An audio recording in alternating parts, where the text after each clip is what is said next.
আসসালামু আলাইকুম। I hope আপনারা সবাই অনেক ভালো আছেন। আজকের ভিডিওতে আমি আপনাদের সাথে পাঞ্জাবির একটা টিউটোরিয়াল শেয়ার করব।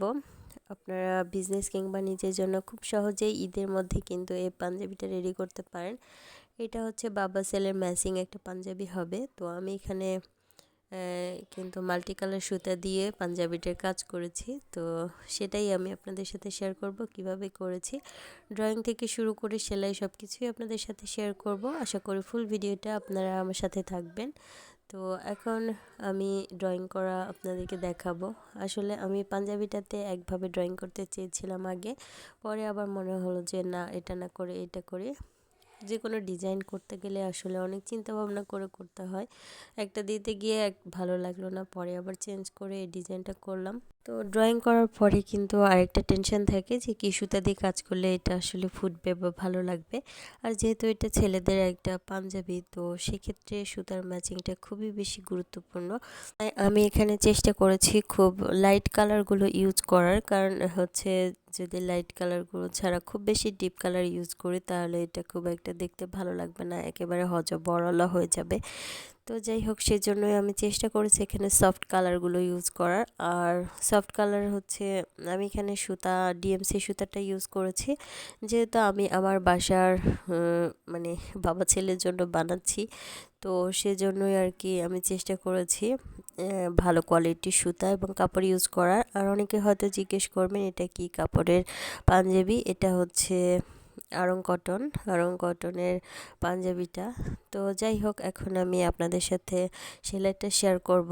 যদিও এটা সহজ একটা সেলাই, সবাই জানেন, তারপরেও হয়তো আমার মনে হলো যারা বিগিনার আছেন তাদের কাজে লাগবে। তো সেজন্যই আর কি আপনারাও যারা হাতের কাজ জানেন না তারাও কিন্তু এরকম একটা পাঞ্জাবি ডিজাইন করে আপনাদের কাছের মানুষদেরকে গিফট করতে পারেন। খুব সহজেই কিন্তু এই কাজটা করতে পারবেন। আমি এখানে কাঁথা স্টিচ করে নিচ্ছি। সুইটাকে নিচ থেকে উপরের দিকে প্রথমে তুলে নিলাম, তারপরে কাঁথা স্টিচ কে না পারে, আমার মনে হয় একটা বাচ্চাও এটা পারে। অনেক বেশি সহজ, শুধু সুইটাকে আপ ডাউন করলেই কিন্তু এই সেলাইটা ইজিলি করতে পারবেন। তো যাই হোক, আমি প্রথমে হচ্ছে এখানে অ্যাশ কালারের একটা সুতা নিয়েছি।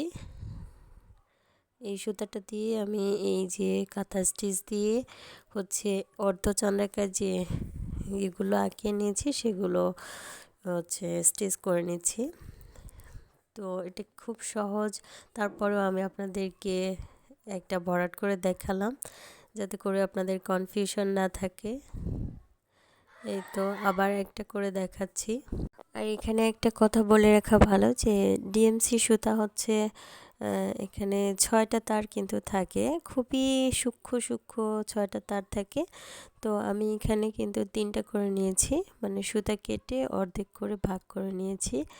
তো সেই 6 তারের মধ্যে আমি এখানে 3 তার করে নিয়ে তারপর সেলাইটা করছি।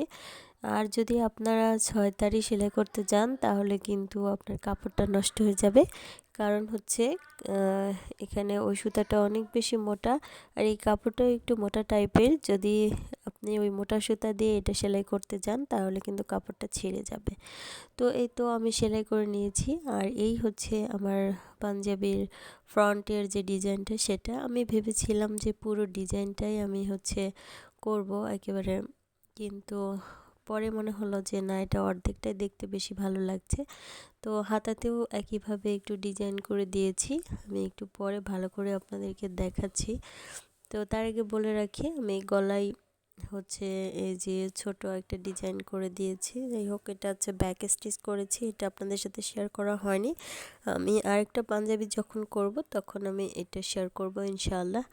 আর হচ্ছে আমি একপাশে কালো সুতা দিয়ে বর্ডার করে দিয়েছি, মানে অর্ধচন্দ্রগুলোকে, আর একপাশে বর্ডার করে নিই।